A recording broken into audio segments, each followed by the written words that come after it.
Hey guys, welcome again to our part 7 on how to create HubSpot form. So we're gonna talk about, I'm gonna show you how to use automation with your form. So to go to get your form again, marketing, lead capture, and then form. Okay, so we're gonna use this test form that we've been using.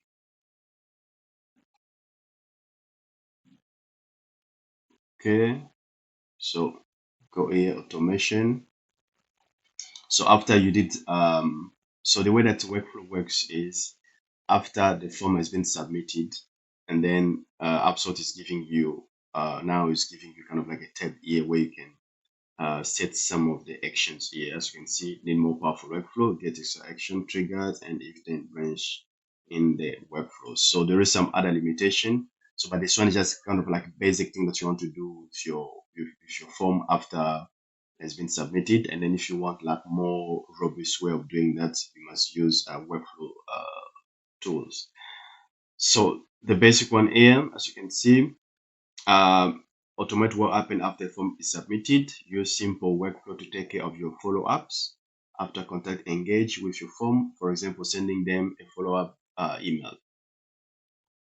So now, as you can see, recommend this simple workflow. There's one that you can create your own simple workflow there. So we're gonna do this one here. So send an email after form, after a form has been submitted. So automatically send an email to every contact who submits a form.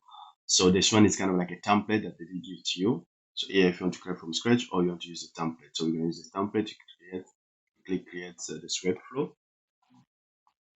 And then after that, you can see contact enrollment trigger. So which means that if the contact has been to submit the form, and then the action is going to happen there. As you can see, send a known email.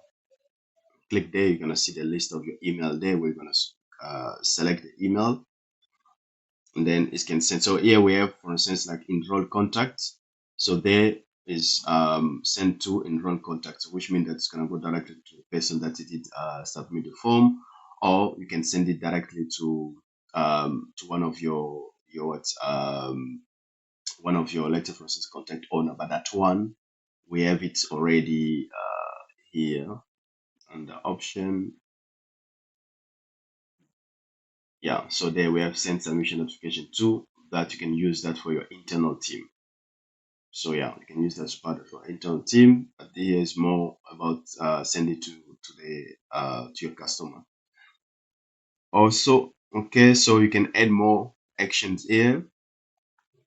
So after this thing has been submitted, you can add more options. We have communication, we have CRM, we have delay there, we have marketing, we have data ops. So data ops is more like yeah. So here, if you have kind of like custom coded actions or send the webhooks, you can use here. And then after that, we have marketing there, add to add audience. So add contact an existing Facebook or Google audience, add to static list, remove from audience. So you have all those things that you want to do, but it must be related to whatever thing that you are trying to do with your form. Here, let's say for instance, if someone let's say for instance, if this form here is about a purchase of something, so someone purchase, let's say for instance, yeah, download something that you are, yeah, you can purchase something, and then you want to create a deal after the purchase has been made. So if they buy your product, so you have the form, they put the amount, and then yeah, they put their name, they put whatever they're looking for to purchase, and then after that you can also create kind of like a deal here. So if you want to create that deal record, you can have like here create a code. And or if you want to create a task for an internal team, let's say for instance a client did submit a form, and then you need kind of like another follow-up to the internal team to follow up with this client once this form, once this uh, confirmation of the form that has been submitted has been sent to the client.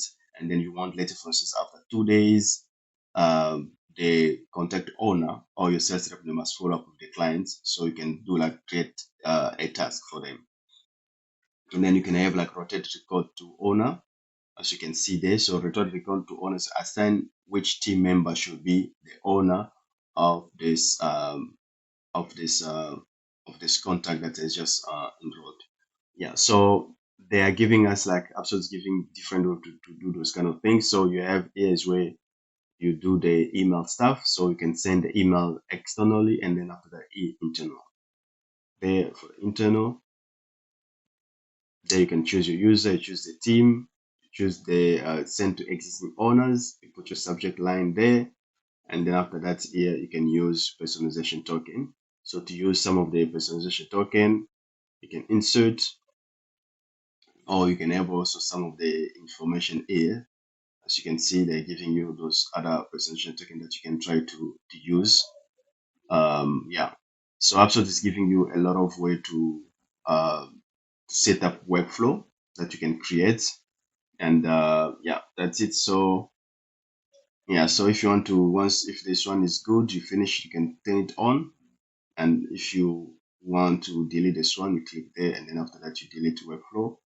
And then after that, if you want to, let's say for instance, to have like a workflow, uh you want to have a form, but that's gonna have like a long like a lot of actions, you can just use the workflow tools directly. Okay, thank you so much. In our next episode, we're gonna show you how to, now the last one is gonna be how to embed your form into your HubSpot form into a different CMS platform like WordPress. Okay, thank you so much. See you in the next video.